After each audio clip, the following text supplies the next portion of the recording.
Hi, friends and family and random people that might still see this or watch this or stumble upon it.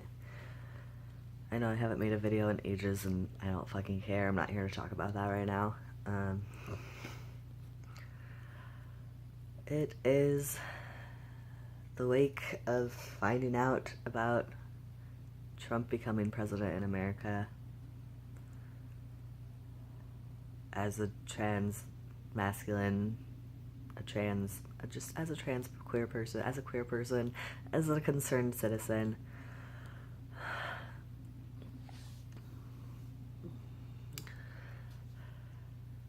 I'm not going to apologize if I get emotional. It's likely to happen.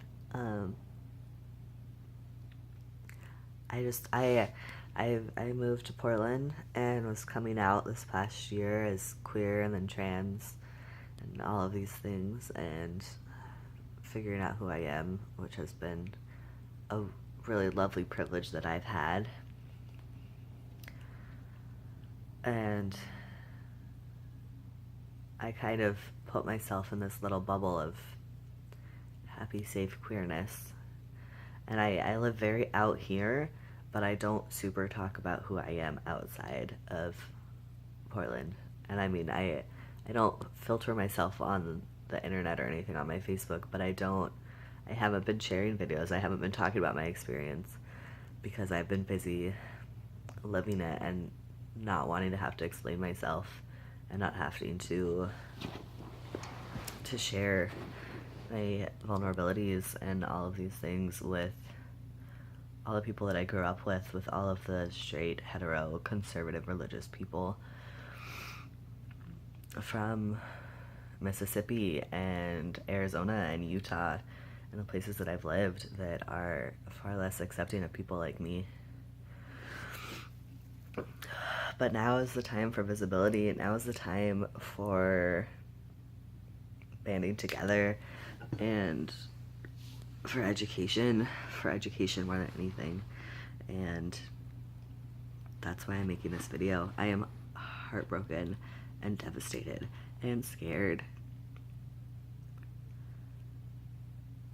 Somewhat for myself, but mostly for my queer and trans and people of color and minorities and immigrants and illegals that are in this country that are doing their best to get by and be good people and just live their lives and work for the things that they need and support their families and themselves.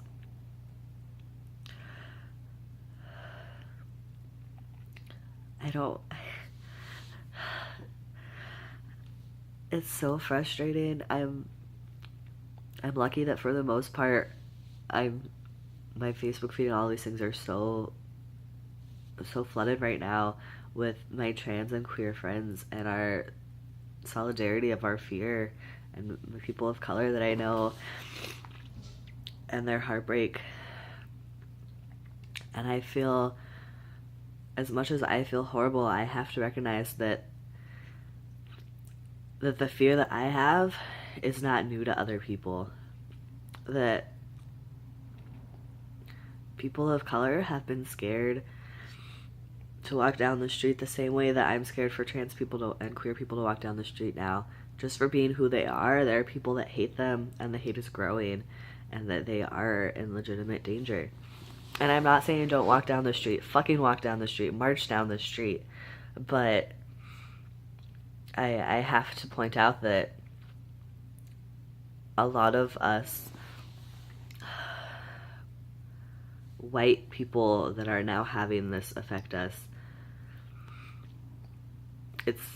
it's been here before with other people. We just weren't concerned, or we weren't as concerned as we should because it wasn't affecting us, and that's not okay.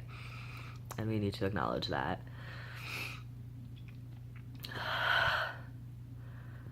I just want to say to all of you that I love you and that we're gonna work together and that you're not alone. And don't let fear of Trump dictate your transition. I know a lot of people are scared right now. We're scared of what's going to happen to healthcare. I know I am. We're scared of access to hormones, which for all of the cis people listening, for all of the non-trans people listening, access to hormones is literally essential to many people's lives. We're not talking about their well-being or their mental health.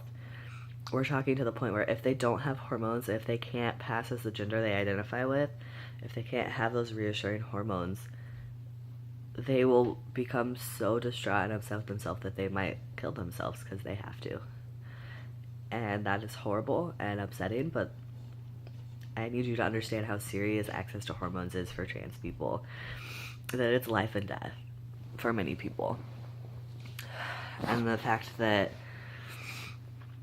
many people are struggling and don't make very much money because we live in America in 2016 and they are on some sort of healthcare with government assistance, and it's very likely that Trump is going to take those things away, that he is not going to support us with getting hormone access and surgeries and all of these things.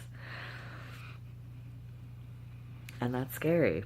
That's really scary. There's still hope, though. Don't lose hope. There's still Planned Parenthood, which thank God for Obama, who is working to protect Planned Parenthood before he leaves.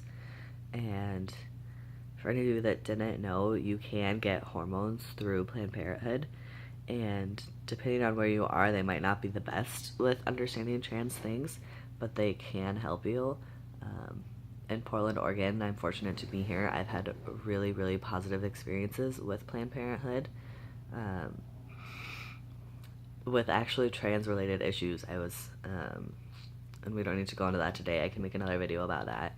But they were really good, even though I haven't changed my legal name. They changed my name on all of their stuff so that no one called me the wrong name, no one misgendered me at all.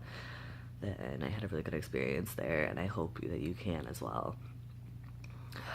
But what I was getting at is don't let this fear force you to, say, change your name if you haven't picked your name out because you're scared you're not going to be able to. Don't let this force you to try to rush surgery with a bad surgeon, or when you're not totally sure you're ready for surgery emotionally or mentally. But that being said, like, if you really want to do something, if you feel it's what's right for you, then fuck yeah, go and do it. But I just had to make a video. I had to make a video, and I'm sure it's not saying anything, just rambling, but just acknowledging my heartbreak and my anger and my intentions to do better and to stand up with all minorities in this country and to work together, because we have to. We have no choice. And I hope you stand with me and with us, because Black Lives Matter, and because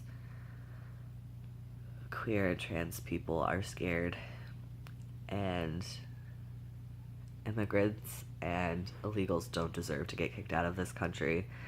And it's scary, and we're scared, and we have to work together. And I love you all.